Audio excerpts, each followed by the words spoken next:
మళ్ళా ప్రతిసారి అయినప్పుడంతా కూడా ఆయన డెవలప్మెంట్ అంటే వెల్ఫేర్ అంటే వేరే గవర్నమెంట్స్ వచ్చినాయి కానీ వాళ్ళు ఎటువంటి అభివృద్ధి పనులు చేయలేకపోయారు.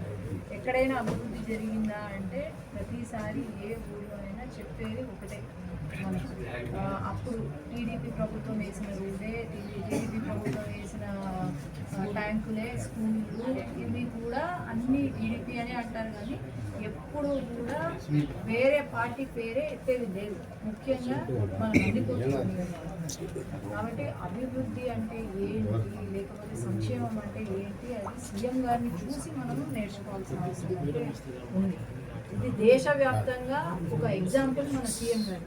మనం అందరం గమనిస్తే ఇప్పుడు టాప్ 3లో ఉన్నారు మన సీఎం గారు, దేశంలోనే టాప్ 3. మరి చూడండి హైదరాబాద్ ఎట్లా డెవలప్ చేశారు, ఇప్పుడు కూడా హైదరాబాద్ గురించి మన సీఎం గారు మాట్లాడుతున్నారు అంటే ఇంకా అంతకన్నా గొప్ప సీఎం మనకు మన ఈ దేశంలోనే లేరు అని అయితే నేను చెప్పగలుగుతాను.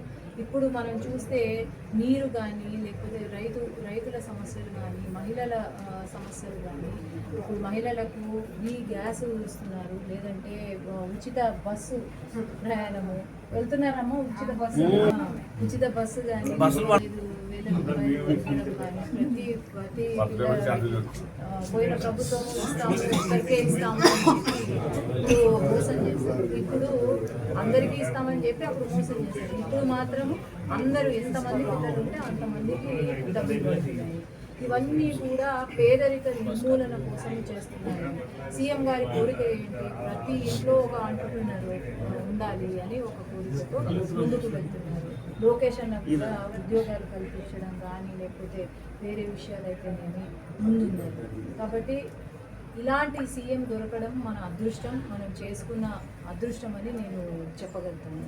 ఇవన్నీ కూడా మా ప్రజలు గమనించి మళ్ళీ ఇంకా 20-30 సంవత్సరాల వరకు కూడా తెలుగుదేశం పార్టీ రావాలని కోరుకుంటూ సీఎం గారికి కంగ్రాచులేషన్స్.